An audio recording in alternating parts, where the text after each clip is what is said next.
Hello, welcome to another edition of Community Connections. I'm Anita Sherman, the community editor here at the Fauquier Times, and we're going to be talking today to Monica Fernandi. But before we get into that conversation, I want to let you know that in addition to the videos, these are now on podcast, and you can listen to them wherever you listen to a podcast. You can also check our website to find them. So today we're going to be talking to Monica Fernandi, and she is a yoga instructor, motivational coach, all-around neat person. The neat thing is that I'm remembering is that you and your husband got married by the love sign. Yes. Okay, so that was a sort of a neat leap thing to do.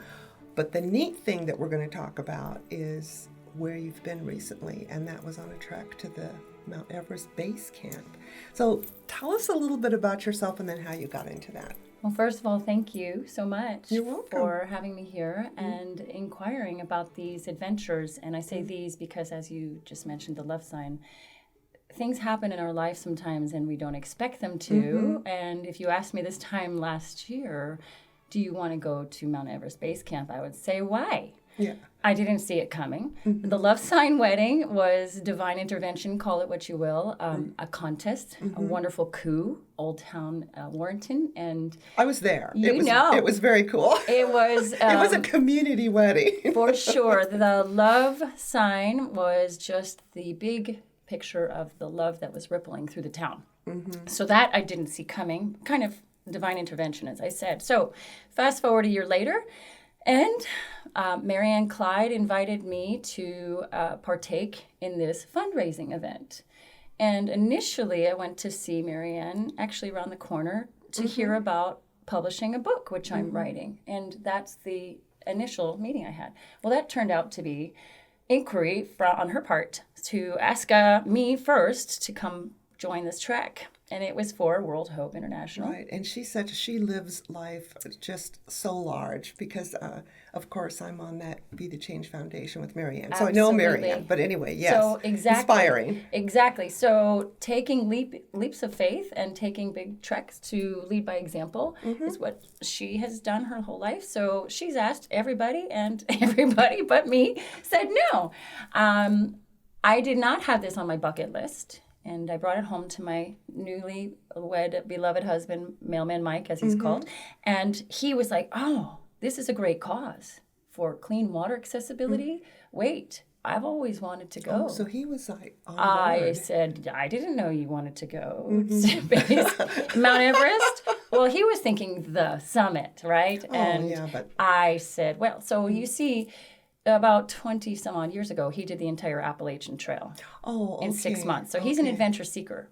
Like me, like Marianne, and like Mike actually owned a parachute. We've all gone, thrill seeking over the path, right? So anyway, he agrees, and he and I researched it, and we put it into action, said, let's do this.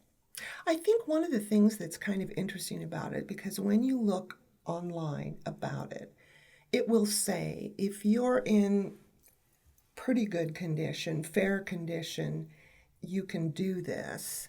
However, you're going up to more than 17,000 feet. So you have altitude things. Yes. And when I think hiking on path, I think sort of clear-cut path. But from a lot of the photographs that you posted, some of those paths were very steep, Rigorous. just rock. Yes, And indeed. so they weren't what I would call real doable path. So you're right about that. They do say anyone can do it. I will say it is important to prep, and so hiking as much as you can. There's not much we can do in this area with our elevation and our altitude to practice unless you're going to go out west.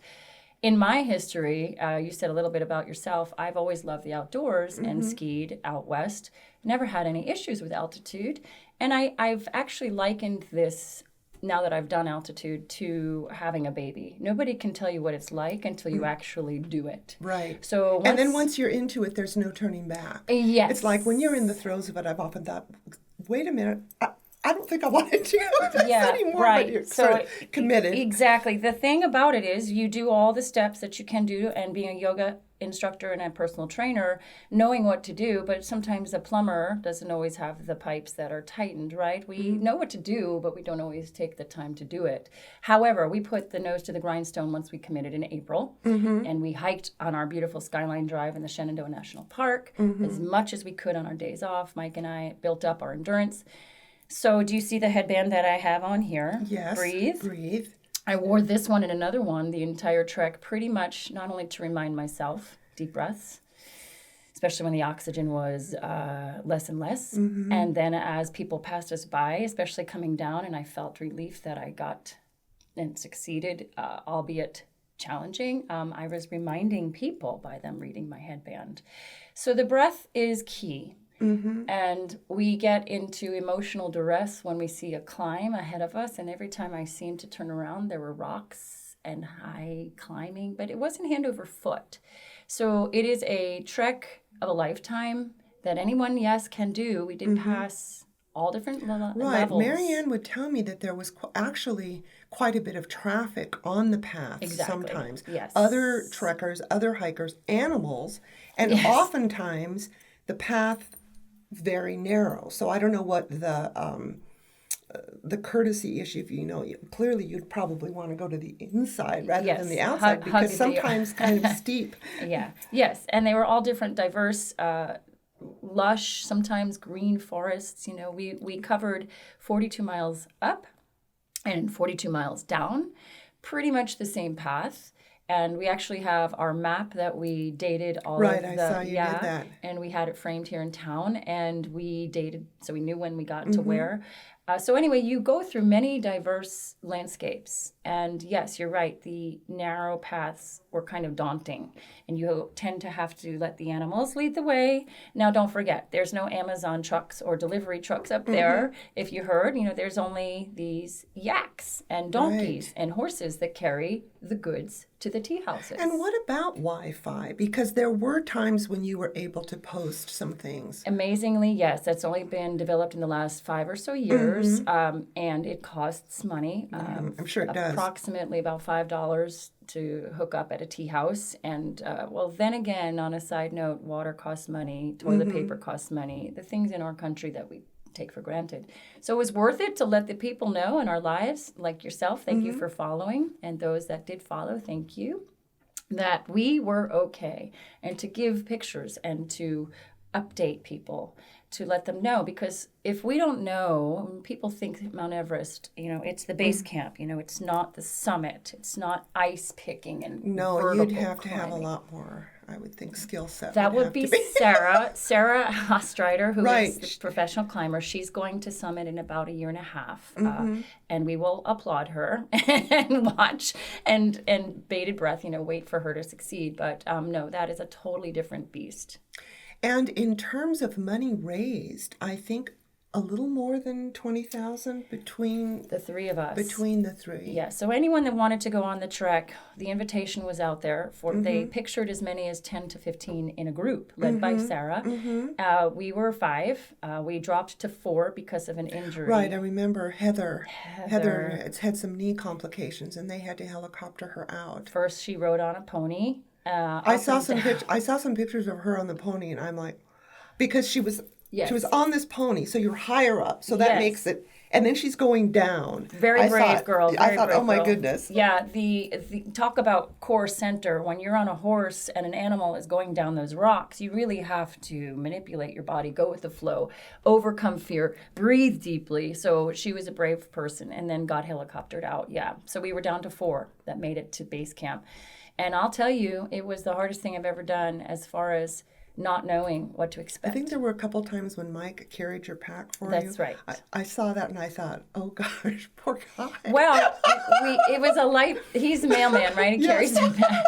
However, we were very well cared for. Part of the trek. You carried like a day pack, but the heavy lifting was done by Sherpas. Yes, I think so. Yes. 2 young 19-year-old porters that scurried on ahead with our baggage and met us at our tea house, kind of like a bellhop would at a hotel, and left it there. And then they would come back, scurry down, and save us. Marianne and I were on our own with our leader. And at one point, or several points, Mike was on ahead with Sarah. So we let them take their pace. We took our pace. And you must, as I tell my clients, listen to your body. So yes, we did the raising of the money. We did exceed our goal of 10,000 per the two of us. And then she came in with her. So together, the three of us was over 25,000 cumulative. So hopefully out of that, a few wells will be dug. Exactly. And Yeah. water provided to some places where they don't Lives, have it. lives saved. In fact, the CEO of World Hope, John Lyon, was supposed to be the other gentleman besides lucky one guy, Mailman Mike, and the women. He couldn't come because of the big hurricane devastation down in Bahamas. okay. It had just hit before we left. So he was, and World Hope was, hands-on. So a lot of that already helped those people, not just build a well, but provide water to those that didn't have it. Well, to me, this is one of these great situations where you make a decision to say yes. And it seems like every day we're confronted with different choices. And sometimes that saying yes. Now, this clearly was saying yes in a big way. Yeah. But I'm wondering, I know you've done this, you've been back for several weeks now. So still with you and lessons learned? Yes, absolutely. Changed for the better.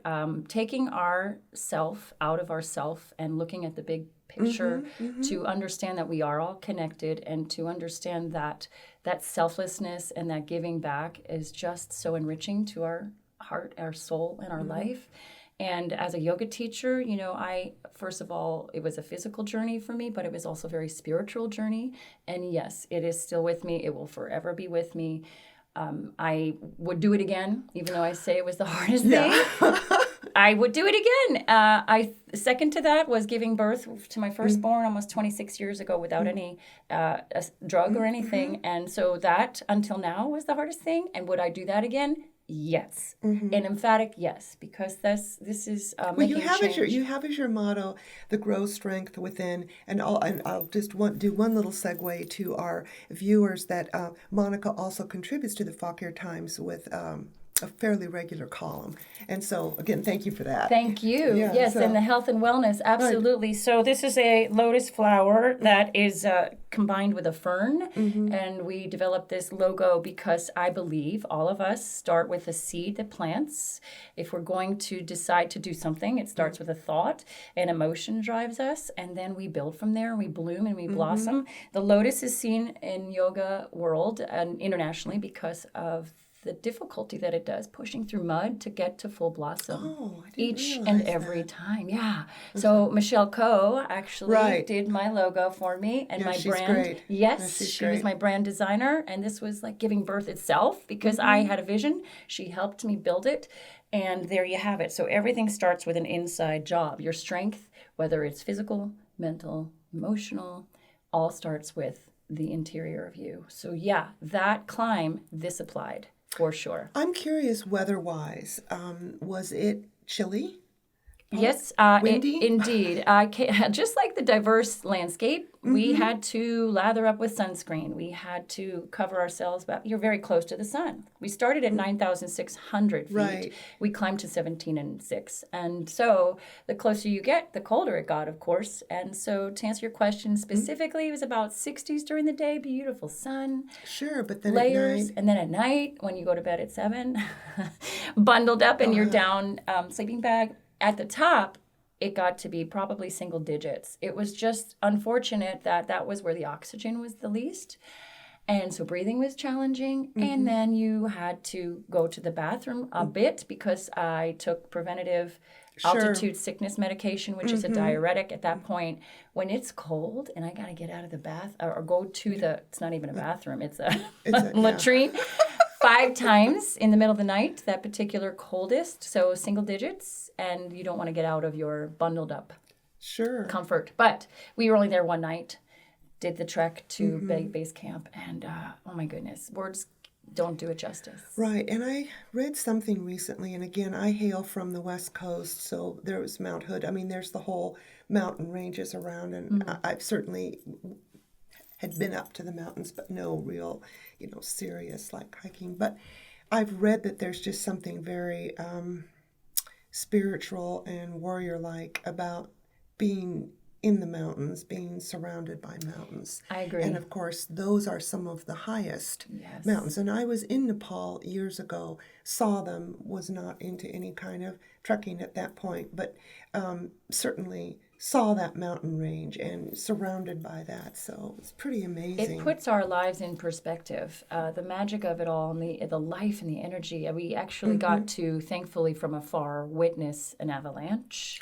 I know, I saw that. I got it on video, yeah. It's like you look over and, oh, the mountain is... Yes.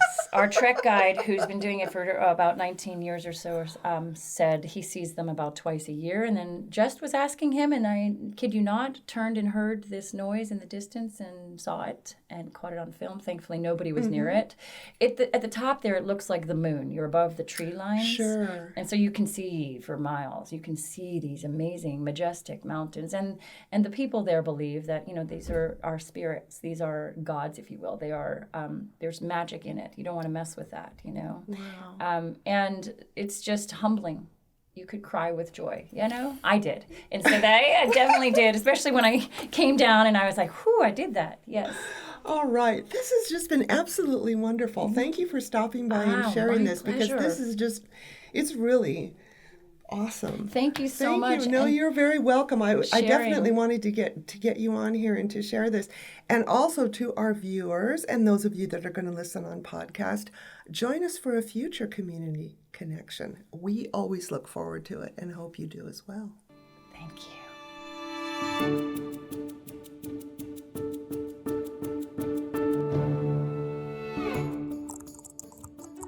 Fauquier.com